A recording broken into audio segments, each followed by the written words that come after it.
বিসমিল্লাহির রহমানির রহিম। আলহামদুলিল্লাহ, সকল প্রশংসা সেই মহান রবের, আর লক্ষ কোটি দরুদ ও সালাম বিশ্ব নবীর প্রতি, যিনি সৃষ্টিকুলের শ্রেষ্ঠ নবী, নবীরও নবী, যিনি দয়া করে মায়া করে আমাকে আপনাকে এই পৃথিবীর জমিনে মানব করে প্রেরণ করিয়াছেন। সেই নবী দ্বীনি ধর্মের আনয়নকারী। তিনি আমাদের সামনে দ্বীনি ধর্মের কিতাব আল কোরআন তিনি নিয়ে এসেছেন। আর সেই আল কোরআনেই সেই আদেশ এবং নির্দেশ সবই এই মানব থেকে মানব হওয়ার যে একটা কিতাব, সেই কিতাব তিনি আমাদের সামনে নিয়ে এসেছে।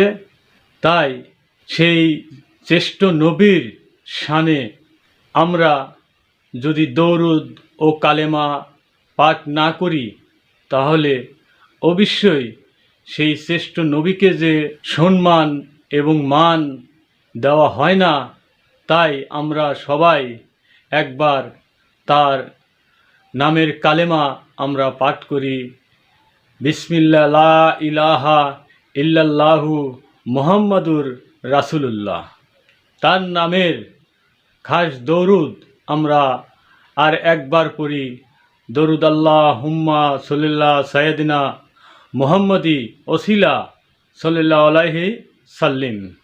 দ্বীনি ধর্মের আমার ভাই ও বোন সবার প্রতি আমার আন্তরিক সালাম। আসসালামু আলাইকুম এ রহমাতুল্লাহ এ বরকাতুহু।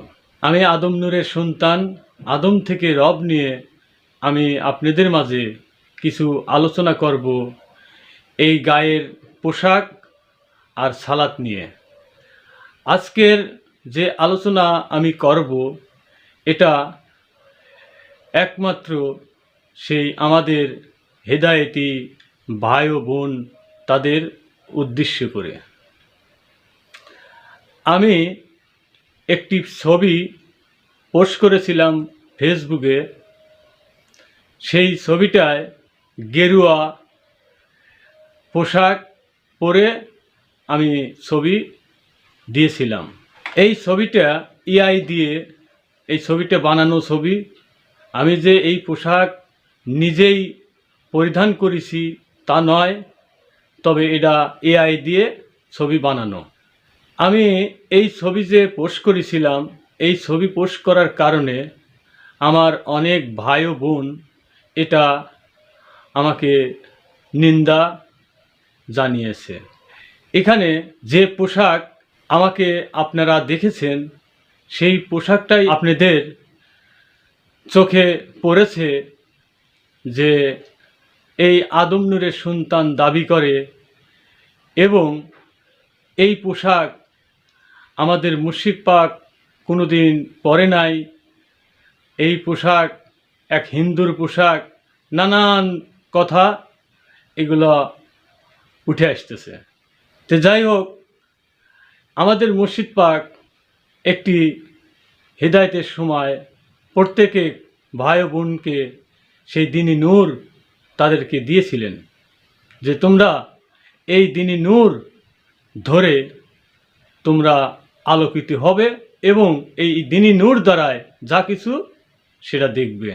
তে যারা এই পোশাককেই দেখেছে, আর এই পোশাকের ভিতরে যে এই আদম নূরের সন্তান আছে, এই আদম নূরের সন্তানে কিন্তু তাদের চোখে পড়ে নাই, পড়েছে এই পোশাকের উপর। এই যে আমি যে পোশাক এখন পরে আছি, এই পোশাক হয়তো আজ পরেছি, কালকে আমি নাও পরতে পারি। এই পোশাক কখনই আমার যে এই সালাত আছে, এই সালাতের সাথে এই পোশাকের কোনো সংযোগ নাই। কেন নাই? এই পোশাক আমি আজ পরেছি, কালকে খুলে ফেলে দিতে পারি। আর এই যে পোশাক, এই পোশাকটা যে আমাকে আপনাক সেই মহান স্রষ্টা পিতামাতার মাধ্যম দিয়ে যে পরায়া আমাদেরকে এই পৃথিবীর জমিনে প্রেরণ করিয়াছেন, এই পোশাক মৃত্যুর আগ পর্যন্ত কিন্তু খোলা যায় না।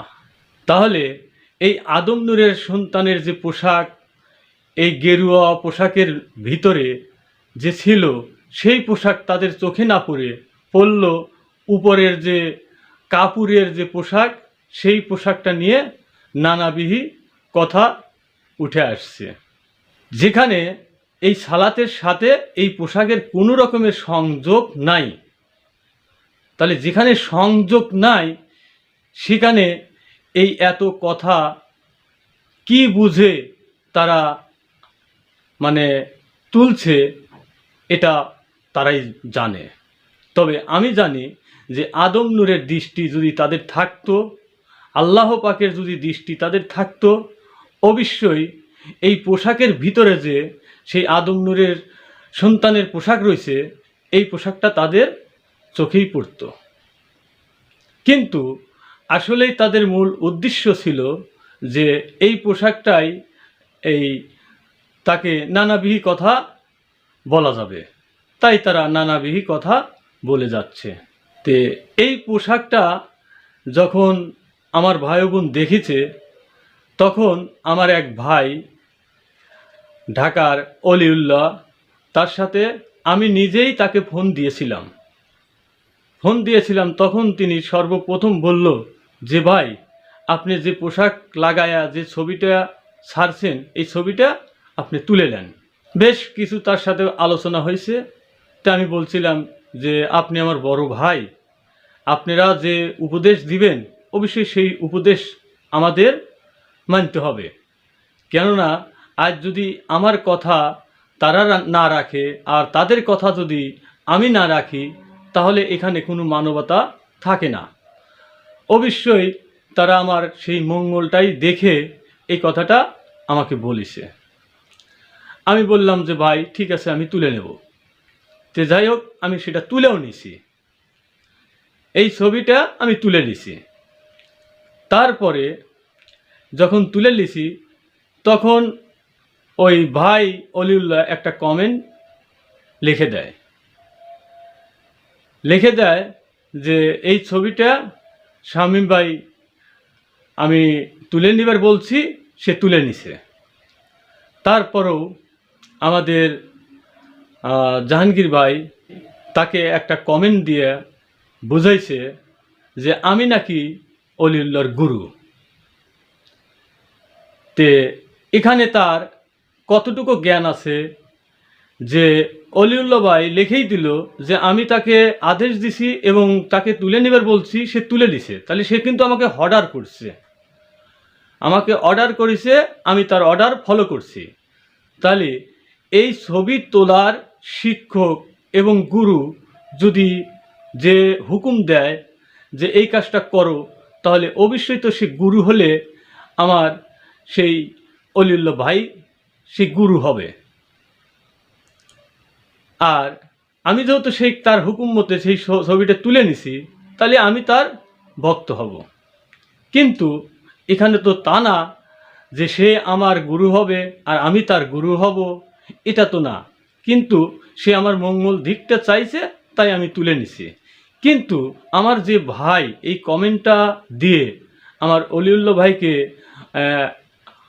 অপমান, অপদস্থ এবং ছোট করলো, আমার সেই ভাইয়ের কতটুকু তার জ্ঞান আছে, সে রব্বের জাতে আদম এই নানাবিধ তিনি কিন্তু দাবি করেন। কিন্তু তার যদি সেই দাবি এত দূর করতে পারে, তাহলে তার জ্ঞান কতটুকু থাকতে হবে। কিন্তু সে এইরকমই সে অজ্ঞানের পরিচয় তিনি দেখাচ্ছেন। যাই হোক, আমার আর একটা বোন আমাকে সে ফেসবুকে বলিছে যে শামীমকে আমাদের দল থেকে বরখাস্ত করলাম। আচ্ছা, এখানে আমরা দ্বীনি ধর্মে শামিল এবং দ্বীনি ধর্মের অনুসারী। একজন ব্যক্তি যদি দ্বীনি ধর্মের 5টা মূল স্তম্ভ আছে, আমরা জানি, শুনি, আমরা পড়ে থাকি, সেই 5টা স্তম্ভ যদি এই পৃথিবীর কোনো মানুষ তারা পড়তে চায়, তারা গ্রহণ করতে চায়, সেই 5টা স্তম্ভ, সেটা হলো সালাত এবং সিয়াম, হজ, জাকাত, কালেমা। এই 5টা স্তম্ভ যদি কেউ তার মন ও প্রাণ দিয়ে সে স্বীকার করে, তাহলে তো সে অবশ্যই সে দ্বীনি ধর্মের একজন মানুষ। তাহলে সেই দ্বীনি ধর্মের যদি মানুষ যদি সেটা পালন করে, এই দ্বীনি ধর্মের কোনো মানুষ কি তাকে বরখাস্ত করতে পারে? আমি যদি সেই সালাত পড়তে চাই এবং নামাজ, রোজা, হজ, জাকাত এগুলো যদি আমি করতে চাই, এই দ্বীনি ধর্মের কোনো মানুষ কি আমাকে নিষেধ করবে যে না তুমি এগুলো পড়তে পারবে না, তুমি খারিজ? তাহলে এরা কোন ধর্ম পালন করে যে তাদের মন গড়া যাকে তাকেই বলবে তুমি আমার দল থেকে বের হয়ে যাও, তুমি আমার এই দলের কেউ না, তোমাকে খারিজ করে দেওয়া হলো? তাহলে এটা আমার বুঝে আসতেছে না তারা কোন দল এবং কোন দ্বীনি ধর্ম তারা পালন করেন। আমার আরেকটা বোন বলেছে যে আমার সাথে নাকি তার কথা হয়েছে যে আমি নাকি অতীতে হিন্দু ছিলাম। তা আসলে এই যে বোনটা বলল এই তার মন গড়া কথা, আমি অতীতে হিন্দু ছিলাম। আচ্ছা, অতীতে যদি কোনো মানুষ হিন্দু থাকে, অবশ্যই তার জন্মকুল দেখতে হবে যে তার পিতামাতা তারা হিন্দু ধর্ম পালন করে কিনা। হিন্দু, আমরা এতটুকু পর্যন্ত জানি যে হিন্দুর ঘরে যারা জন্ম নেয় তারা হিন্দু হয়, আর মুসলমান ঘরে যারা জন্ম নেয় তারা মুসলমান হয়, এতটুকু আমরা জানি। তাহলে আমার এই বোন সে বলল যে আমার সাথে নাকি কথা হয়েছে যে আমি নাকি অতীতে হিন্দু ছিলাম, আর এখন আমি মুসলমান ধর্ম গ্রহণ করছি। এই বোনটাও আমি যতটুকু দেখতে পাচ্ছি যে এনা একটা হিংসামূলক করে এই কমেন্টটা তিনি করেছে। কিসের জন্য করেছে? যে এই যে আমাদের মুর্শিদ পাক আদম নূর, তিনি কিন্তু বলেছে যে এই পৃথিবীর সকল মানুষের মধ্যেই আমি থাকি। তাহলে সকল মানুষের মধ্যেই যদি ওনার থাকে, তাহলে এই পৃথিবীর মধ্যে যারা হিন্দু আছে, খ্রিস্টান আছে, বৌদ্ধ আছে, মুসলিম আছে, সবার ভিতরেই এই আদম নূর বিরাজ করে। তাহলে আপনি কি তাহলে বলতে চান যে শুধু এই মুসলমানের মধ্যেই তিনি বিরাজ করে আর হিন্দুদের ভিতরে বিরাজ করে না? আপনি কি এটা বুঝাতে চান? তে আমার মুর্শিদ কইতেছে আমি সমস্ত পৃথিবীর মানুষের ভিতরে থাকি, আর আপনি কি বুঝাতে চান? তে এই যে হিংসামূলক যে কথাবার্তাগুলো আপনারা তুলছেন, যা আপনাদের সাথে এ ধরনের কোনো আলোচনাই আমার হয় নাই, সম্পূর্ণ আপনারা এটা হিংসামূলক এবং মন গড়া কথাগুলো বলছেন। যদি আমি আপনাদের সাথে কোনো অন্যায় অপরাধ করে থাকি, তাহলে সেই অপরাধটা আমার সামনে তুলে ধরেন, এটা আমার মঙ্গল হবে। কেন মঙ্গল হবে? আমি সেখান থেকে শুধর নিতে পারবো। কিন্তু মন গড়া কথাবার্তা বলে একজনের হেয় প্রতিপন্ন করবেন, এটা মোটেও ঠিক নয়, এটা ইসলাম ধর্মের কোনো কাজ নয়। আজ আপনারা এই ছবির দেখে এই পোশাকের উপর দৃষ্টি দিয়ে আপনারা যে নানাবিধ কথাগুলো ফেসবুকে লেখালেখি করছেন, আপনাদের কারণে এই সৃষ্টির বনি মানব তারা সুযোগ পাচ্ছে। তারা আজ আমাকে নিয়ে অনেক কথা তারা তুলছে। তাহলে আপনারা কেমন ধরনের মানুষ যে একজন ব্যক্তি এই পোশাক পরিধান করার কারণে যদি কোনো অপরাধ হয়, সেই অপরাধটা তো আপনারা তুলে ধরতে পারেন যে এই পোশাক ইসলাম ধর্মের পোশাক না। এটা আপনারা জ্বলন্ত প্রমাণ করেন যে এই পোশাকটা ইসলাম ধর্মের না। সেখানে যদি আমার ভুল হয় আমি অবশ্যই সেটা শুধরে নেব। আচ্ছা, ইসলাম ধর্মের মানুষ, এটা তো আপনারা আমার ওই ছবিতে দেখেছেন যে আমি হলুদ কাপড় পরি, কিন্তু এটা তো আপনারা জানেন যে ইসলাম ধর্মের যারা মানুষ তারা যখন সালাত আদায় করতে যায় চিহ্নিত একটা সার্টিফিকেট থাকে, সেই সার্টিফিকেটটা হলো মাথার উপর টুপি। মুসলিম মানুষ যারা তারা এই মাথার উপর টুপি রাখে। তো আমার ওই ছবিটার উপর আমার মাথায় তো টুপি ছিল, আমার মাথায় টুপি ছিল, তাহলে সেই টুপি নিয়েও আপনারা কথা বললেন না। অথচ আপনারা কি দেখলেন এই পোশাকটার উপর?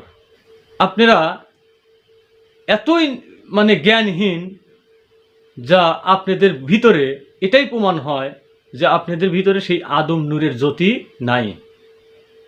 আর যদি আপনাদের ভিতরে সেই আদম নূরের জ্যোতি থাকতো তাহলে অবশ্যই এই পোশাকের ভিতরে যে আদম নূরের সন্তান আছে এটা আপনাদের চোখে পড়তো, এটা আপনাদের চোখে পড়তো। তাহলে যখন আপনাদের চোখ পড়ছে পোশাকের উপর, আর এই পোশাক যে সালাতের হাতে কোনো সংযোগ নাই, এটাও তো আপনারা ভালো করেই জানেন। কেন এই পোশাক নিয়ে আপনারা এত টানা হেঁচড়া করছেন? আরেকটা বিষয় আছে, আমাদের মুর্শিদ পাক হেদায়েতের সময় বলছিল যে আজকের থেকে তুমি তোমাকে দেখবে, তোমার রবকে, এবং তোমার যে কলব অন্তর ধিক করে দেওয়া হয়েছে, পৃথিবীর কে কি করলো না করলো তোমরা ওইটা তাকিয়ে দেখবে না। দেখবে কোনটা? তোমার সেই রবকে। তোমার রব কি বলে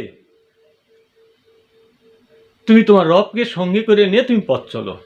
তে আপনারা হেদায়েতের সময় মনে হয় এরকম উক্তি দিছিলেন যে শামীম কি পড়বে আর কি খুলে ফেলবে, এটাই মনে হয় আপনাদেরকে আপনাদের মুর্শিদ এই আদেশটা দিয়েছিল। এই আদেশটা দিয়েছিল। আমার মুর্শিদ কি পড়িছে কি পড়ে নাই, এই যে নানান বিহি কথা, যে এই পোশাক কি আমার মুর্শিদ পড়ছে কি পড়ে নাই, আমার মুর্শিদ কি কোনটা পড়িছে কি পড়ে নাই, সেটা আপনারা ভালো করে জানেন, সেটা দেখেছেন। এই পোশাক নিয়ে যে কে কালো পরবে কি হলুদ পরবে কি কে সাদা পরবে, এই রকম আমাদের মুর্শিদ পাক কোনো হুকুমত কাউকে দেন নাই। আর যদি কোনো ব্যক্তি যদি চায়া নিয়ে থাকে সেটা তার ব্যক্তিগত ব্যাপার, সেটা তার ব্যক্তিগত ব্যাপার। আমার পছন্দ, আমি আমার মুর্শিদকে জানাইছিলাম যে আমার পছন্দ সাদা কাপড়, সাদা শার্ট, সাদা পাঞ্জাবি, এরকম আমার পছন্দ জানাইছিলাম। তখনই তিনি আমাকে এই কথা শুনেছিল যে সালাতের সাথেই দুনিয়ার পোশাক কোনো সংযোগ নাই। আর যে পোশাকের সাথে তোমার সংযোগ করা আছে, তুমি যদি কোনোদিন জান্নাতে যেতে পারো তাহলে তোমার সাথে যদি একটি পশমও থাকে সে পশমও সে জান্নাতে যাবে। আর ওই সালাতের সাথে যাকে সংযোগ করা হয় নাই সেও কি যাবে নাকি? যদি সংযোগ করা থাকে তাহলে আপনাদের হিসেবে যাইতে পারে, তবে আমার হিসেবে এটা আসে না। যার কারণে আমার মুর্শিদ পাক একটি কথা শুনেছিল যে তোমার এতই কি প্রিয় যে টুপি পাগড়ি জুব্বা এবার যাওয়ার সময় কেন এগুলা রেখে যাচ্ছ? সারা জীবন ভালোবাসলে সেই ভালোবাসার জিনিস কেন রেখে যাচ্ছ? আমার বুঝে আসে না যে আপনারা এই পোশাকের উপর আপনাদের এই দৃষ্টি কেন গেল, এই আদম নূরের দৃষ্টি কেন গেল, আমার এটা বুঝে আসে না। আমি কি পরব আর না পরব সেটা নিতান্তই আমার ব্যক্তিগত ব্যাপার। আজ আমি গেরুয়া পোশাক পরেছি, এই তাও এআই সফটওয়্যার দিয়ে, তাই আপনাদের কাছে এরকম সমস্যা দাঁড়াইছে, আমাদের মান সম্মান গেল। আপনাদের মান সম্মান যদি আপনারা রক্ষা না করেন তাহলে অবশ্যই তো আপনাদের মান সম্মান যাবে। আমার মান সম্মান যদি আমি রক্ষা না করতে পারি তাহলে তো আমার মান সম্মান আমার যাবে চলে।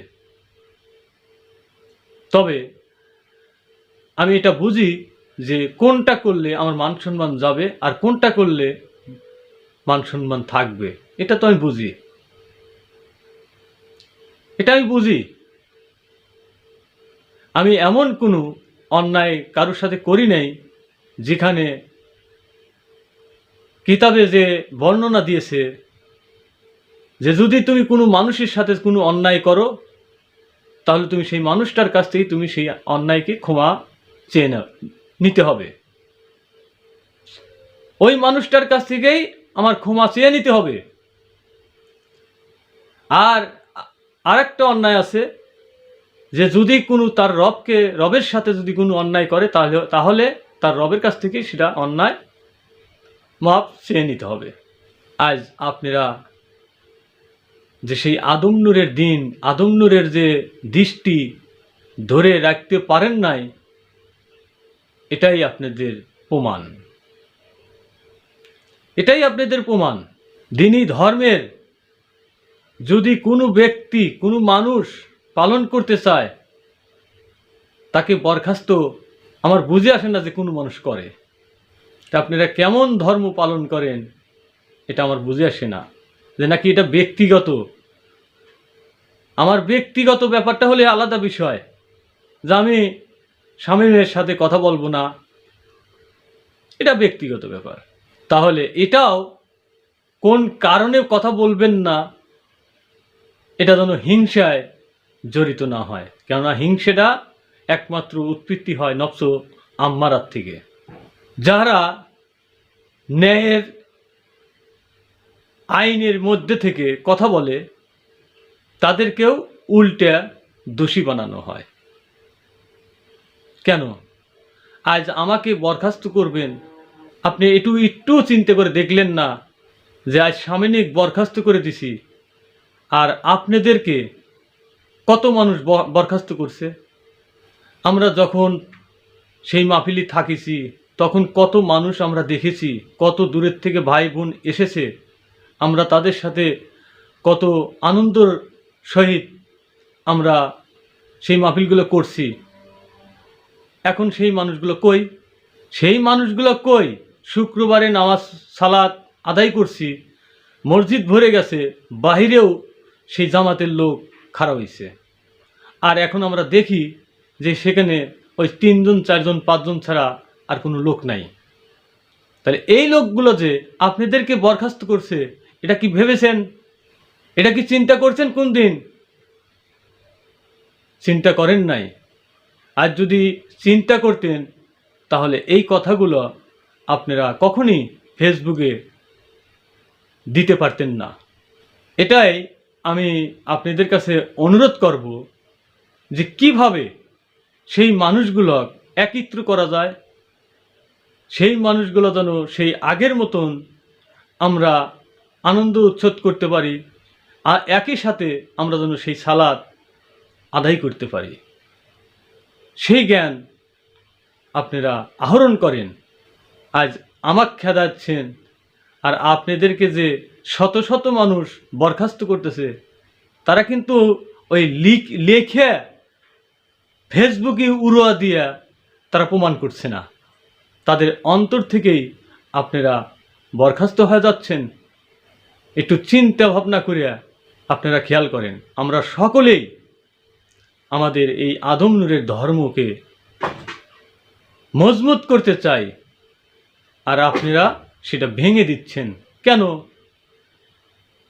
কেন সেটা ভেঙে দিচ্ছেন? আপনারা কি দেখছেন না যে আগে কি পরিমাণ লোকজন হতো আর এখন হয় না? কেন কেন হয় না? সেই দোষটা শুধরান। সেই দোষটা শুধরালেই আশা করি ইনশাআল্লাহ আদম নূরের তরফ থেকে আশা করি সে যে বলছে যে এই ধর্ম কখনই সেই বিলীন হয়ে যাবে না, এটা প্রদীপ জ্বলবেই, এই প্রদীপ জ্বলবেই। কিন্তু আমি দয়া করে অনুরোধ করতেছি, আপনারা এই রকম নোংরা জ্ঞান আহরণ করেন না যে প্রত্যেকটা ভাই বোন আপনাদেরকে সেই তার স্বীয় অন্তর থেকে বরখাস্ত করে দিক। অনুরোধ রইল, আমি মানুষ মাত্রা ভুল হয়, এমন কোনো মানুষ খুন খারাপি করে নাই যে তার জেল ফাঁস হয়ে যাবে। আমাদের ভিতরে আমাদের ভুল বোঝাবুঝি হতে পারে, সেটা অবশ্যই আমরা যদি একত্র থেকে যদি সেটা আমরা মিলেমিশে আপোষ হয়ে যাই, আশা করি আমাদের বাহিরের মানুষ কখনই আঙুল তুলে কথা বলার শক্তি থাকবে না।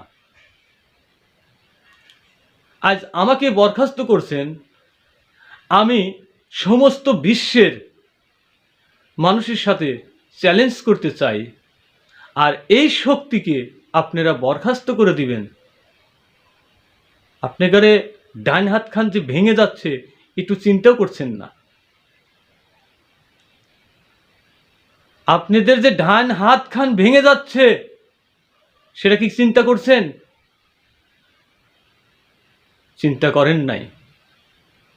আর যদি সেটা চিন্তা করতেন, তাহলে প্রত্যেকটা ভাই বোন, আমার আদম নূরের পিতার যে সৈনিক, আজ যুদ্ধ করব অন্য কওমের সাথে, অন্য সেই ধর্মীয় মানুষের সাথে, অন্য নুরিতেনের সত্যদের সাথে। আজ আমাদের ভিতরে এই যুদ্ধগুলো যদি হয়, এই সৃষ্টির গুণী মানব তারা হাসবে, তারা বলবে যে আমরা যে সৃষ্টির গুণী মানব, আমাদের থেকেও ওরা নিম্ন স্তরের বনি মানব। তা আমাদের তো এই বনি মানবের ধর্ম নয় যে আমরা বনি মানবের কাজ কাম করব। আজ আপনারা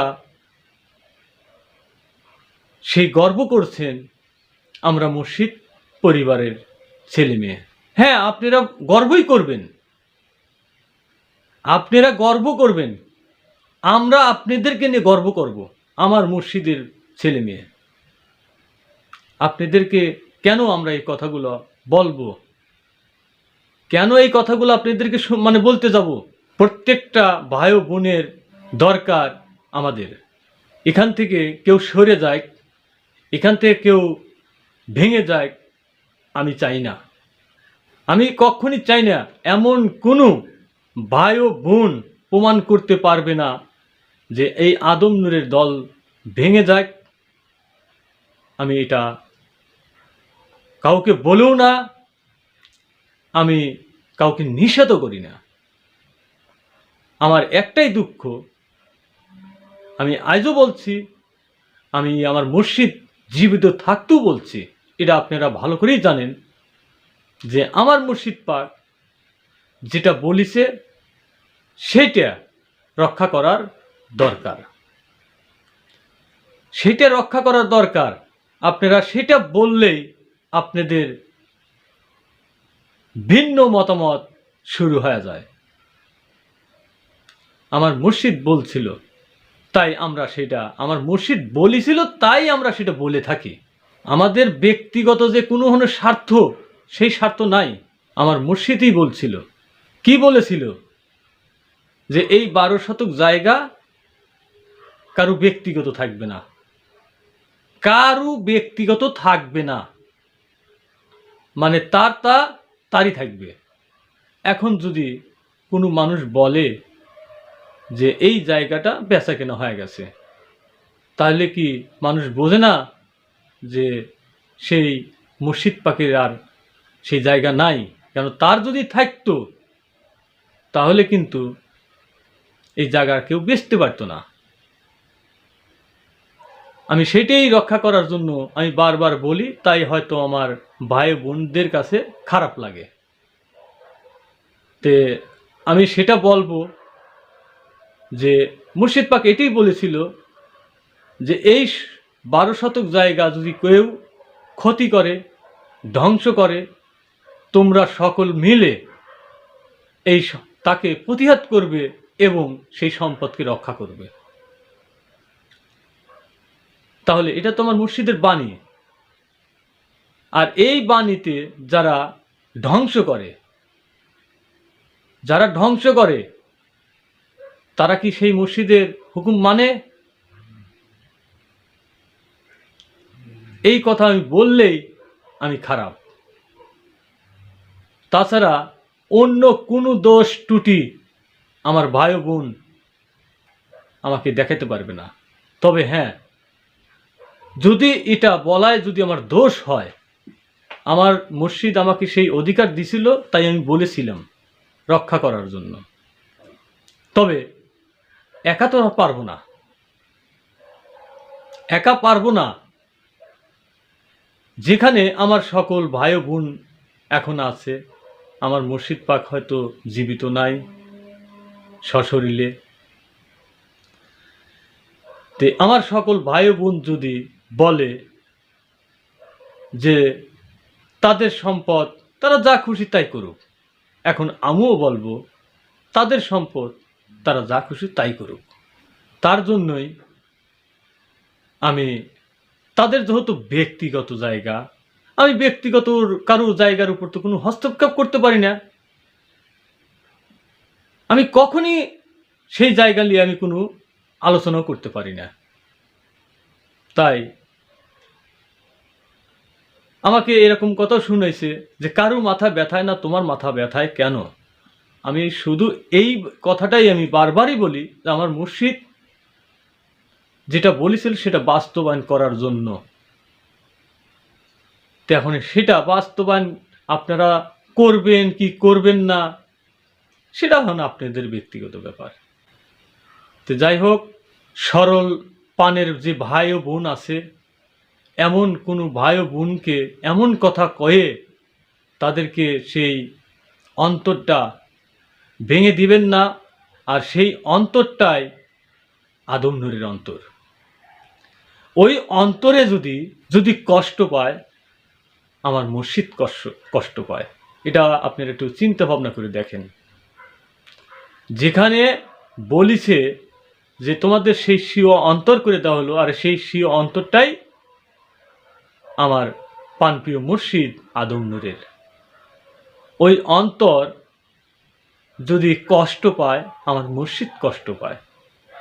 তারপরও আমার ভাই ও বোন যে যেখানে আছে, আমার কোনো আচার আচরণে যদি কোনো ভুল হয়ে থাকে, সেটা আপনারা আমাকে বলবেন, আমি অবশ্যই শুধরাবো, নেব। আর যদি অহেতুভাবে কোনো দোষ ত্রুটি দেন, তাহলে আমি এটাই বলবো যে আমার চেষ্টা সেটা দেখবে, আমার চেষ্টার কাছেই সেটা আমার আর্জি থাকবে। আমার চেষ্টা যখন আমাকে ও জমিনে আমাকে যে দর্শন তিনি দেখাইছে, সেই দর্শন যখন তার সরজমিনে তার সাথে সাক্ষাতে যখন এই দর্শন বলেছিলাম, তখন তিনি বলেছিল এই আদম নূরটা তোমার হাতেই আমি তুলে দিয়েছিলাম। কথাটা আমি অনেক বারবার আমি আপনাদের কাছে বলেছি যে আমি একটা কুয়ার ভিতরে নামতেছি, সেই কুয়াটা ছিল অন্ধকার। আর সেই অন্ধকার কুয়াতে ঘনীভূত অন্ধকার, সেখানে কিচ্ছু দেখা যায় না। একমাত্র ওই সময় আমার মুর্শিদ আমার সামনে এসে তার হাতের টর্চ লাইট আমার হাতে তুলে দিয়েছিলেন। এবার তুমি যাও, সেই মানব কুয়ার ভিতরে কি আছে না আছে তুমি দেখে আসো। আমি দেখে এসে তার কাছে বর্ণনা দিছিলাম যে বাবা, আমি বুঝতে পারতেছি না এটা কি। তখন তিনি আমাকে বলেছিল যে তোমার হাতে যে আমি তুলে দিছি টর্চ লাইট, ওটা টর্চ লাইট নয়, ওটা একমাত্র সেই আদম নূর। এটা আমি বারবারই কিন্তু আপনাদেরকে বলছি।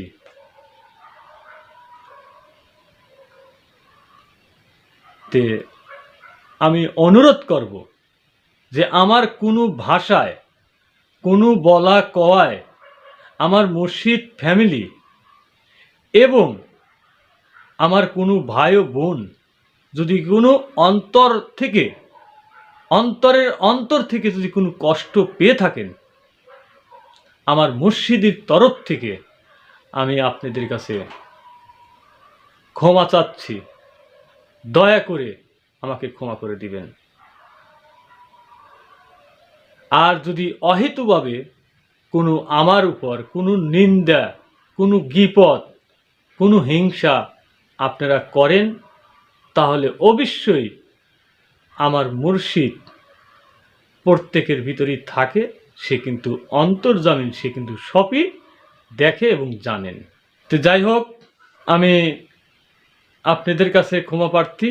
আমার কোনো ভুল ভ্রান্তি হলে অবশ্যই আপনারাই আমাকে শুধরে দেওয়ার ব্যবস্থা করে দিবেন, আমি সেটা মাথা পেতে নেব। আর এই আশা রেখে আমি আমার সংক্ষিপ্ত বক্তব্য আমি সমাপ্তি করছি।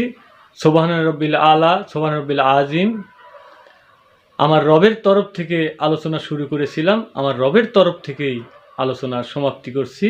আসসালামু আলাইকুম ইয়া রাহমাতুল্লাহ ইয়া বারাকাতুহু।